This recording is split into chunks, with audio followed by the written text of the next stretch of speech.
ഒരേ വീട്ടിൽ നിന്ന് തന്നെ 3 പെൺകുട്ടികളെ മരുമക്കളായി കൊണ്ടുവന്നത് വലിയ അബദ്ധമായി എന്ന് എനിക്കിപ്പോ തോന്നുക. അമ്മേ, ഞാൻ ചെയ്ത വലിയൊരു തെറ്റായി പോയി അത്.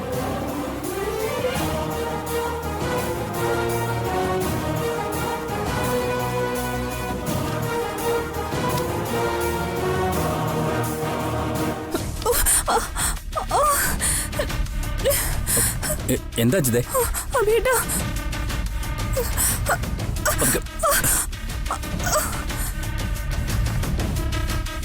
ഒരുത്തി ഇവിടെ എഴുന്നേൽക്കാൻ വയ്യാതെ കിടക്കുമ്പോ എല്ലാവരും ചേർന്ന് അത് കണ്ടോണ്ട് മാറി നിൽക്കുവാണോ? ആർക്കെങ്കിലും ഇവിടെ ഒന്ന് സഹായിച്ചൂടെ? അയ്യോ, സഹായിക്കാൻ നോക്കി ഇവിടുത്തെ സ്വീകരിക്കണ്ടേ?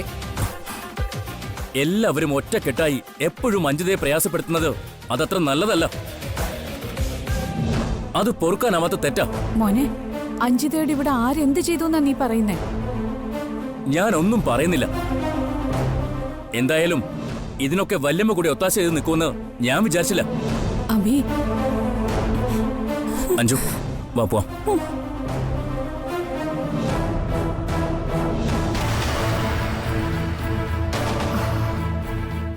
അഭിഷേക് എന്തോ തെറ്റിദ്ധരിച്ചിട്ടുണ്ടെന്ന് തോന്നുന്നു. ഇനിയിപ്പോ അടുത്ത പ്രശ്നം അതിന്റെ പേരിലായിരിക്കും.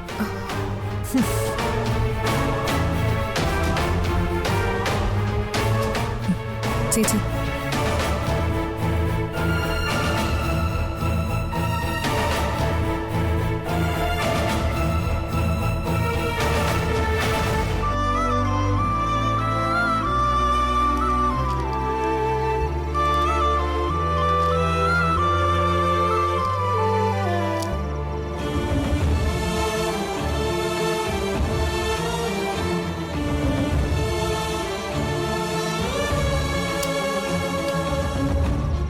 ജാനകി,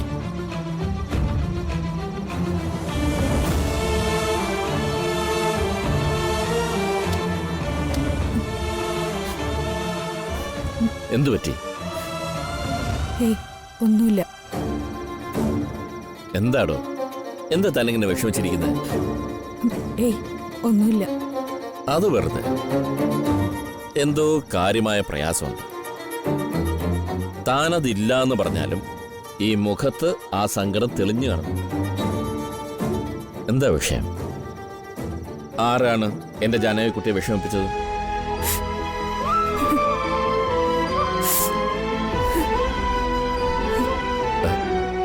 ജാനകി, എന്താടോ താനെന്താ ഇങ്ങനെ കൊച്ചുകുട്ടികളെ പോലെ? എടോ, താൻ കാര്യം എന്താണെന്ന് പറ ജാനകി. അഭിഷേക് എന്നെ വല്ലാതെ തെറ്റിദ്ധരിച്ചിരിക്കുക മഹിയേട്ട. അവനെന്ത് പറഞ്ഞു? അവനെന്തിനാ തന്നെ തെറ്റിദ്ധരിക്കുന്നത്? ഞാൻ ദേവികയോട് അമിത സ്നേഹം കാണിക്കുകയാണെന്ന്. ദേവികയോട് സ്നേഹം കൂടിപ്പോയതുകൊണ്ടാ ഞാൻ അഞ്ജിതയോട് വേർതിരിവ് കാണിക്കും.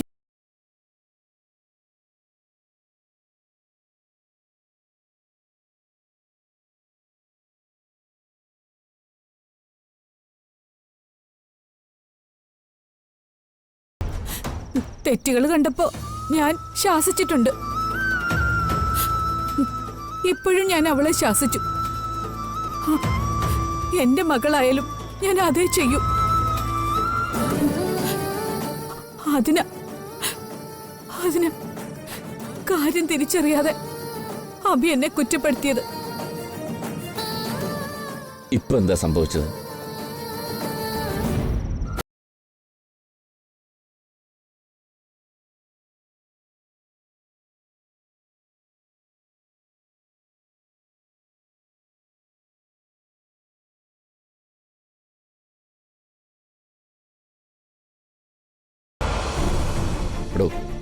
താനതൊന്നും കാര്യമാക്കണ്ട. താൻ എപ്പോഴും ശരിയുടെ ഭാഗത്തല്ലേ നിൽക്കാറ്? അതിവിടെ ആർക്കാ അറിയാത്തത്?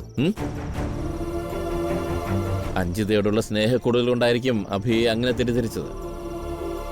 പുതുമോടിയല്ലേ, പിള്ളേർക്ക് അങ്ങനെയൊക്കെ തോന്നും. താനൊന്ന് ക്ഷമിക്കടോ. തന്നെ തെറ്റിദ്ധരിച്ചത് ശരികേടായിരുന്നെന്ന് അഭി താനെ തിരിച്ചറിഞ്ഞോളൂ. അപ്പോ അവൻ തന്നോട് വന്ന് മാപ്പ് പറയും. താൻ നോയി. നമ്മുടെ സ്കൂളിലെ 1000-ഓളം കുട്ടികളെ അവരുടെ സ്വഭാവ സവിശേഷതകൾക്കനുസരിച്ച് നിയന്ത്രിക്കുന്ന തനിക്കാണോ നമ്മുടെ കുട്ടികളെ കൈകാര്യം ചെയ്യാൻ പ്രയാസം? അഭി കുറ്റപ്പെടുത്തിയെന്ന് കരുതി താൻ പിണങ്ങിയിരിക്കുകയോ വിഷമിക്കുകയോ അല്ല വേണ്ടത്. അവൻ പറഞ്ഞതൊന്നും മനസ്സിൽ വയ്ക്കാതെ താൻ അവനെ പഴയതുപോലെ സ്നേഹിക്കണം. എനിക്ക് അതല്ലേ സാധിക്കും മഹേട്ട. സ്നേഹം കൊണ്ട് മാറ്റാൻ പറ്റാത്ത ഒരു പ്രശ്നവും നമ്മുടെ വീട്ടിലില്ല. താനൊന്ന് സമാധാനിക്കടോ.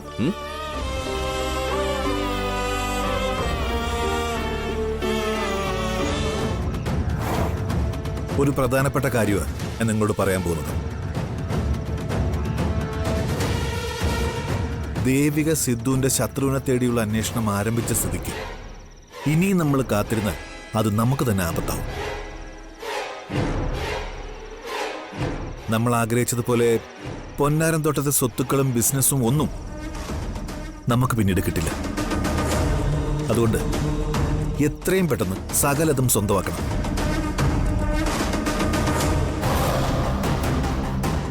അച്ഛാ, പെട്ടെന്ന് സ്വന്തമാക്കണമെന്ന് വെച്ചാ എങ്ങനെ ഇതൊക്കെ സ്വന്തമാക്കും? അല്ല, അതിനെന്താ മാർഗം? മാർഗമുണ്ട്. നീ ഇത് കണ്ടോ? എന്താ ഇതൊക്കെ? ഇതെല്ലാം നമ്മുടെ വിധിയെ മാറ്റിമറിക്കാൻ ശക്തിയുള്ള രേഖകളാണ്. ഈ രേഖകൾ നടപ്പിലാക്കി കഴിഞ്ഞാൽ പിന്നെ പൊന്നാരം തോട്ടത്തെ ബിസിനസിന്റെ മേധാവികൾ നമ്മളായിരിക്കും.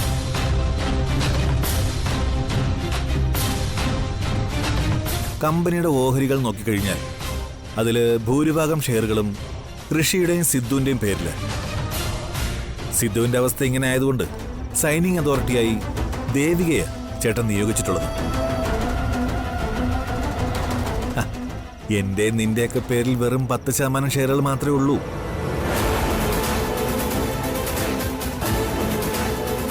ഞാനിപ്പോ തയ്യാറാക്കി വെച്ചിരിക്കുന്ന ഈ രേഖകൾ പ്രകാരം ഋഷിയുടെയും സിദ്ധുവിന്റെയും പേരിലുള്ള ഷെയറുകളെല്ലാം എന്റെയും നിന്റെയും പേരിലാക്കി മാറ്റപ്പെടും. അപ്രകാരമാണ് ഈ രേഖ എഴുതി തയ്യാറാക്കിയിരിക്കുന്നത്. പക്ഷേ ഇതിൽ ഋഷിയും ദേവികയും ഒപ്പിടണം. അങ്ങനെ ഒപ്പിട്ട് കിട്ടിയാൽ കമ്പനിയുടെ ഭൂരിപക്ഷം ഷെയർസും എന്റെയും നിന്റെയും പേരിലാവും. മേജർ ഷെയർസ് നമ്മുടെ കൈവശം വന്ന് ചേർന്നാൽ നമുക്ക് പിന്നെ ആരെ വേണമെങ്കിലും കമ്പനിയിൽ നിന്ന് പുറത്താക്കാനുള്ള അധികാരം ലഭിക്കും. അല്ല, ഋഷിയുടെയും ദേവികയുടെ ഒപ്പ് ഈ ഡോക്യുമെന്റ്സിൽ നമ്മൾ എങ്ങനെ മേടിക്കും? ഒപ്പ് വാങ്ങേണ്ട ഉത്തരവാദിത്വം അഭിഷേകിനാണ്. അച്ഛാ, അതെങ്ങനെ സാധിക്കും? അല്ല, ഞാൻ പറഞ്ഞ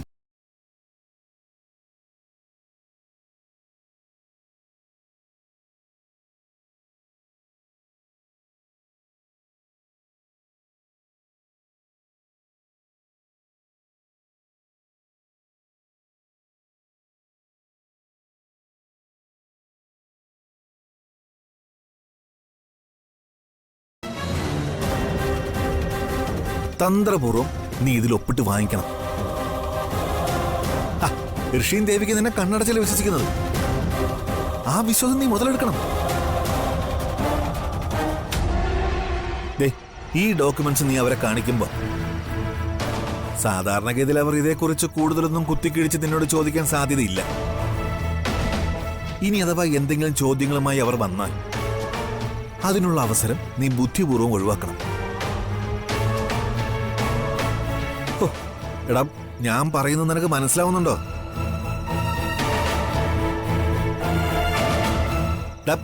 ഇതിൽ അവരുടെ ഒപ്പം അങ്ങനെ നിനക്ക് സാധിക്കില്ലേ? ഞാൻ ശ്രമിക്കാച്ചാ. നോക്കിയാ പോരാ, സാധിക്കണം. ഇത് സാധിച്ചെടുത്ത നമ്മുടെ എല്ലാ പ്രശ്നങ്ങളും പരിഹരിക്കപ്പെടും. ഏത് വിധേനയാണെങ്കിലും അവരെ കൊണ്ട് ഞാനിതിൽ ഒപ്പിടിക്കു വെച്ചാ. പിന്നെ എല്ലാം സൂക്ഷിച്ചും കണ്ടും വേണം. നിനക്കറിയാലോ. അതൊക്കെ ഞാൻ ശ്രദ്ധിച്ചോളാം. മോള് ചെല്ല്.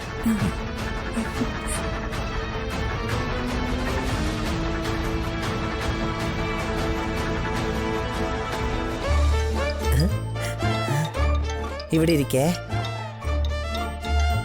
മലകേ, ദേ ഫോൺ ആരോ വിളിക്കണു. ആ വരുന്നു. ഞാൻ എടുക്കണോ? ആ സ്വാമിയച്ഛന്. നമുക്ക് കളിക്കാം. നമസ്കാരം സ്വാമിയച്ഛ. നമസ്കാരം മോളെ. പറയണം സ്വാമിയച്ഛ. അന്ന് ആ പുതിയ സെറ്റ് മരുന്നുകൾ അയച്ചു തന്ന ശേഷം എനിക്ക് ദേവികയോട് സംസാരിക്കാൻ സാധിച്ചില്ലല്ലോ.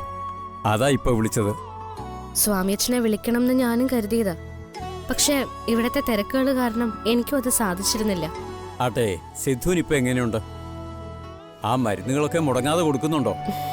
കുഴപ്പമില്ല, മരുന്നുകൾ മുടങ്ങാതെ കൊടുക്കുന്നുണ്ട്. കുട്ടനിപ്പ പഴയ ക്ഷീണമൊന്നുമില്ല. ഇടയ്ക്കിടയ്ക്ക് പഴയതെന്തൊക്കെയോ ഓർമ്മിക്കുന്നുമുണ്ട്. എനിക്ക് സിദ്ധുവിനെ ഒന്ന് കാണണമെന്നുണ്ട്. മോള് സിദ്ധുവിനെ ഒന്ന് വീഡിയോ കോളിൽ കാണിക്കുമോ? അതിനെന്താ, കാണിക്കാലോ. അല്ല, കുട്ടനെ ഞാൻ കാണിക്കുമ്പോ ഇവിടുത്തെ അച്ഛനും അമ്മയും കൂടി ഒന്ന് വിളിച്ചോട്ടെ. സ്വാമിയച്ഛന് അവരോട് എന്തെങ്കിലും ചോദിക്കാനോ പറയാനോ ഉണ്ടെങ്കിൽ അതും ആവാലോ. അതിനെന്താ, ആവാലോ. അവരെ കൂടി വിളിച്ചോളൂ. ശരി, എങ്കിൽ ഞാൻ കട്ട് ചെയ്തിട്ട് തിരികെ വിളിക്കാം സ്വാമിയച്ഛ. ആയിക്കോട്ടെ. ആ ശരി. കുട്ടാ, നമുക്കേ സ്വാമിയച്ഛനെ വീഡിയോ കോള് ചെയ്യണം. അപ്പൊ കുട്ടൻ വന്നേ, നമുക്ക് അച്ഛനമ്മയുടെ അടുത്തേക്ക് പോവാം. ഓക്കേ. ഡിങ്കുവിനെ ചേർക്കണോ? വേണ്ട, വാ.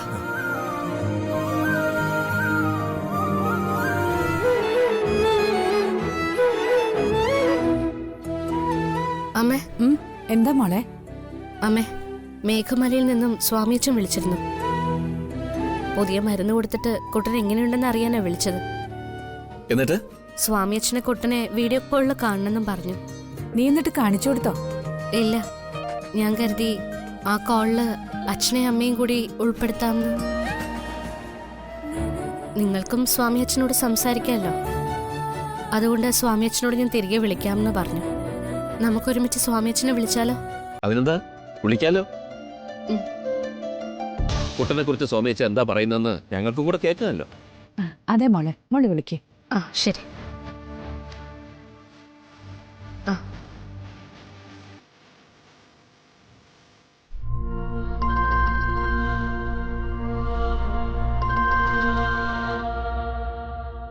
സ്വാമിയച്ഛ, ഇവിടെ എല്ലാരും ഉണ്ട്. ഞാൻ കാണിക്കാം. നമസ്കാരം. നമസ്കാരം. എവിടെ? സിദ്ധുവിനെ ഒന്ന് കാണിച്ചേ. ആ ഹായ്.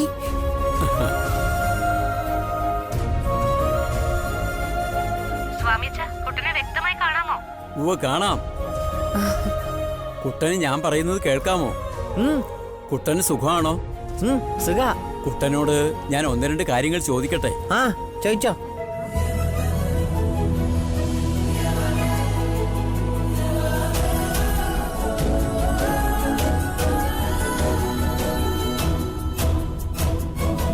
സിദ്ധുവിനെ കണ്ടിട്ടും സംസാരിച്ചിട്ടും എനിക്കിപ്പോ വളരെ പോസിറ്റീവായിട്ടാ തോന്നുന്നത്. സിദ്ധുവിന് നല്ല പുരോഗതി കാണുന്നുണ്ട്. സ്വാമിയച്ഛ, ഞാൻ പറഞ്ഞില്ലേ, കുട്ടൻ ഇടയ്ക്കിടയ്ക്ക് കുറെ തവണ ഓർമ്മ തിരിച്ചു കിട്ടിയതാ. പക്ഷെ കിട്ടുന്ന ഓർമ്മകളൊക്കെ അപ്പൊ തന്നെ കുട്ടനിൽ നിന്നും നഷ്ടപ്പെട്ടു പോകുന്നു. അതെല്ലാം പെട്ടെന്ന് തന്നെ മറന്നു പോവാ. ഓർമ്മകൾ ഇടയ്ക്കിടെ തിരികെ കിട്ടുന്നുണ്ടല്ലോ, അതൊരു നല്ല ലക്ഷണമാണ്. ഇപ്പോ മറന്നു പോകുന്നതിനെ കുറിച്ച് ചിന്തിക്കണ്ട. പതിയെ പതിയെ കിട്ടുന്ന ഓർമ്മകൾ ഉറച്ചു നിൽക്കുന്ന സ്ഥിതി ഉണ്ടാവും. ഏതായാലും ഇത് നല്ലൊരു ഡെവലപ്മെന്റാ.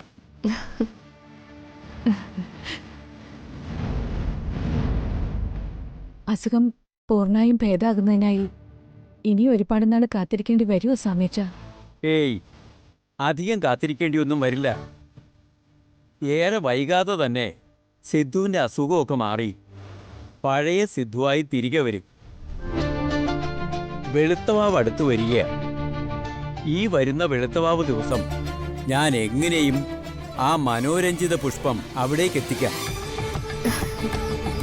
ഒരിക്കൽ കൂടി നമുക്ക് മനോരഞ്ജിത പുഷ്പം വെച്ച് മരുന്ന് തയ്യാറാക്കിയേക്കാം. അതുകൂടി ഔഷധമായി സേവിച്ചു കഴിഞ്ഞാൽ സിദ്ധുവിൻ്റെ രോഗം പൂർണ്ണമായും ഭേദപ്പെടും.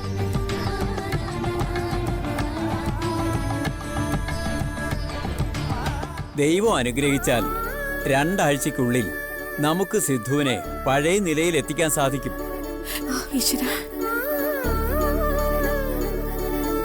ഇനിയിപ്പോ പ്രത്യേകിച്ചൊന്നും പറയാനില്ല. എന്തെങ്കിലും ഉണ്ടെങ്കിൽ ഞാൻ അങ്ങോട്ട് വിളിച്ചോളാം. ശരി സ്വാമിയച്ച. ശരി ശരി. മഹേട്ടാ, സിദ്ധു, നിന്റെ അസുഖം ഭേദമാകാൻ പോകുന്നടാ.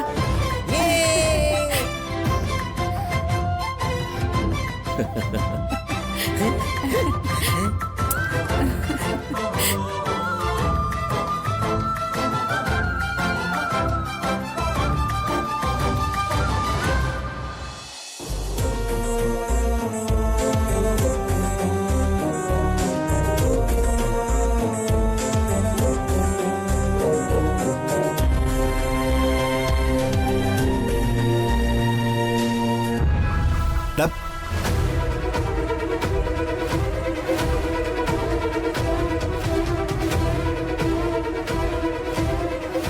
എന്താച്ചാ? എടാ മോനെ, ആ സ്വാമിയച്ഛൻ ഇപ്പൊ വീഡിയോ കോളിൽ വിളിച്ച് ഇവിടെ എല്ലാവരോടും സംസാരിച്ചു. സിദ്ധുവിന്റെ അസുഖം ഉടനെ ഭേദാവുന്ന അയാൾ പറയുന്നത്. മിക്കവാറും 2 ആഴ്ച കഴിയുമ്പോ അസുഖം മാറി കിട്ടും അത്രേ. ഏയ്, അങ്ങനെ സംഭവിക്കോ? അല്ല, അത് സംഭവിച്ചുകൂടാന്നില്ല. അഥവാ 2 ആഴ്ച കഴിയുമ്പോ സിദ്ധുവിന്റെ അസുഖം മാറിയാൽ പിന്നെ കാര്യങ്ങളൊക്കെ നമ്മുടെ കൈവിട്ട് പോകും കേട്ടോ. നമുക്കിനി പാഴാക്കാൻ അധികം സമയമില്ല. പിന്നെ നമ്മുടെ പ്ലാൻ ഉടനെ വർക്കൗട്ട് ചെയ്യണം. ഞങ്ങൾ നിന്റെ കയ്യിൽ തന്ന ആ ഡോക്യുമെന്റ്സിൽ നീ എത്രയും പെട്ടെന്ന് അവരെ കൊണ്ട് ഒപ്പിട്ട് വാങ്ങിക്കണം. അച്ഛൻ ധൈര്യമായിട്ടിരിക്കെ. എന്ത് തന്ത്രം പ്രയോഗിച്ചിട്ടാണെങ്കിലും അവരെ കൊണ്ട് ഞാൻ ആ ഡോക്യുമെന്റ്സിൽ ഒപ്പിടിച്ചോളാം. ഓ മതി. ഞാൻ ഇനി ചെയ്യാൻ പോകുന്ന എന്റെ ആദ്യത്തെ ജോലി അത് തന്നെയായിരിക്കും. കണ്ടില്ലേ? എന്നാ പിന്നെ ഞാൻ ഇറങ്ങട്ടെ അമ്മേ. മോനെ, പറഞ്ഞൊന്നും മറക്കണ്ട. എല്ലാം ഞാൻ ഏറ്റു. മോനെ സൂക്ഷിക്കണം, ആർക്കും ഒരു സംശയവും തോന്നരുത്. അതൊക്കെ ഞാൻ ശ്രദ്ധിച്ചോളാം. ആ ശരി, ബൈ. ശരി. മായ, ഇതൊന്നും നടന്ന് കിട്ടിയാൽ എല്ലാ മാരണങ്ങളിൽ നിന്നും നമ്മൾ രക്ഷപ്പെടും. ഇനി നമുക്ക് സ്വസ്ഥമായി സമാധാനമായി ജീവിക്കാം. നമ്മൾ ആഗ്രഹിച്ചതെല്ലാം നമ്മുടെ കൈപ്പിടിയിൽ വന്ന് ചേരുകയും ചെയ്യും. ഓ, ഇതെല്ലാം കൈവന്ന് ചേർന്നിട്ട് വേണം രാജകീയ പ്രൗഢിയിൽ ജീവിതം ശരിക്കൊന്ന് ആസ്വദിക്കാൻ.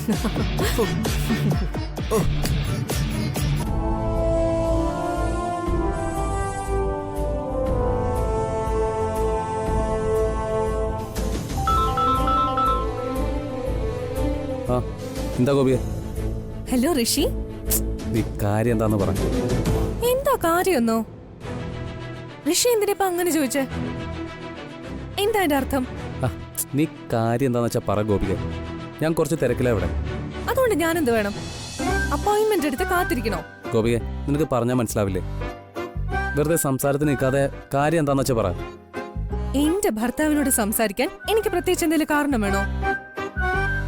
വേണോന്ന് കാരണം പറഞ്ഞാലേ ഋഷി എന്നോട് സംസാരിക്കുള്ളൂ. എന്റെ പൊന്നു ഗോപിക, ഞാൻ അങ്ങനെയൊന്നും ഉദ്ദേശിച്ച് ചോദിച്ചല്ല. ഞാൻ ദേ ഇപ്പോൾ ഓഫീസിൽ വന്ന് കയറിയുള്ളൂ. ഇവിടെ വന്നപ്പോൾ കുന്നുകണക്കിനും വർക്ക് ലോഡും. ഞാൻ അതിന്റെ ശ്രദ്ധയിലായിപ്പോയി. അതുകൊണ്ടാണ് നിന്നോടുള്ള ചോദ്യം അങ്ങനെ ആയിപ്പോയത്. നീ ഒന്ന് ക്ഷമിക്കൂ ഗോപു. എപ്പം വിളിച്ചാലും ഇങ്ങനെ തന്നെയാ, തിരക്ക് തിരക്ക് തിരക്ക്. സാധാ സമയം ഓഫീസിലെ കാര്യം നോക്കി ഇങ്ങനെ ഇരുന്നാ മതിയോ? ഇവിടെ ഇങ്ങനെ ഒരാളും ഉണ്ടെന്നുള്ള ചിന്ത ഈയിടെയായിട്ട് ഋഷിക്ക് തീരെയില്ല. നമ്മൾ തമ്മിൽ ശരിക്കൊന്ന് സംസാരിച്ചിട്ട് എത്ര ദിവസമായി? ഋഷിക്ക് ഇപ്പൊ എന്നോട് സംസാരിക്കാൻ സമയമില്ല, താല്പര്യമില്ല. എത്ര ദിവസമായി നമ്മൾ ഒരുമിച്ച് പുറത്തൊക്കെ പോയിട്ട്? ഋഷിക്ക് ഇപ്പൊ എന്നോട് ആ പഴയ സ്നേഹമോ പ്രേമോ ഒരു മണ്ണം കെട്ടയില്ല. ചേച്ചി പോലും എത്ര സമയം സിദ്ധുവിനോടൊപ്പം ചെലവഴിക്കുന്നത്? ചേച്ചിക്ക് എന്തെല്ലാം തിരക്കുണ്ട്. എന്നിട്ടും സിദ്ധുവിന് വേണ്ടി സമയം മാറ്റിവെക്കാൻ ചേച്ചിക്ക് പറ്റുന്നുണ്ടല്ലോ. അതൊക്കെ കണ്ടേ ഋഷി പഠിക്കണം. അറ്റ്ലീസ്റ്റ് ഋഷി എന്നെ സ്നേഹത്തോടൊന്ന് നോക്കെങ്കിലും ചെയ്യാറുണ്ടോ? സോറി ഡിയ. ഇവിടുത്തെ തിരക്ക് കാരണോ ഗോപിയൊക്കെ എന്നെ വല്ലാണ്ട് മിസ് ചെയ്യുന്നത്? സാരമില്ല, ഇനി ഞാനത് ശ്രദ്ധിച്ചോളാം. എന്റെ പൊന്നിന് വേണ്ടി ഞാൻ സമയം മാറ്റി വെച്ചോളാം. വേണ്ട, സോപ്പൊന്നും വേണ്ട. സോപ്പൊന്നും അല്ലോടോ. ഇനി തൻ്റെ കാര്യം കഴിഞ്ഞിട്ടേ ബാക്കി എന്തുള്ളൂ. ശരി, പുന്നാരമുത്തിന് എന്താ പറയാനുള്ളത്? മുത്ത് പറഞ്ഞോ. ആ ഋഷി, അത്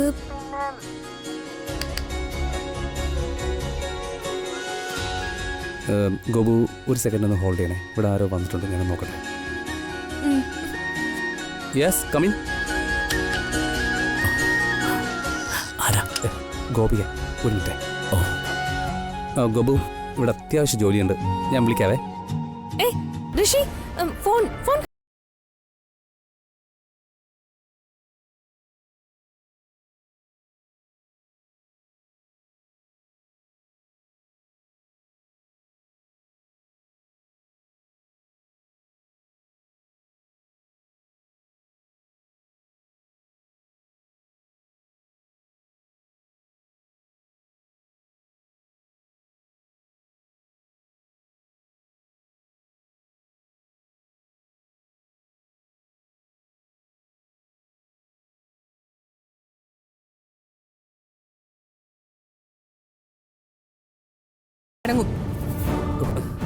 ഋഷേട്ടാ, ഇതൊക്കെ ഇപ്പം തന്നെ ഒപ്പിട്ട് കൊടുക്കേണ്ട ഫയലുകളാണ്. കുറച്ച് കഴിഞ്ഞ് ക്ലയൻറ്റ് മീറ്റിംഗ് ഉണ്ട്, അതിനുള്ള പേപ്പേഴ്സാണ് ഇത്. മീറ്റിങ്ങിന് മുൻപ് ഒപ്പിട്ട് കിട്ടണം. നമ്മുടെ പ്രോജക്റ്റിൻ്റെ ഫയൽസാണ് ഇത്. ഏട്ടൻ ഇതൊക്കെ വായിച്ചിട്ടുണ്ടായിരുന്നോ? നീ അതിങ്ങതാ, ഞാൻ ഒപ്പിട്ട് തരാം. ഗോപു, ഒന്ന് ഹോൾഡ് ചെയ്യ്.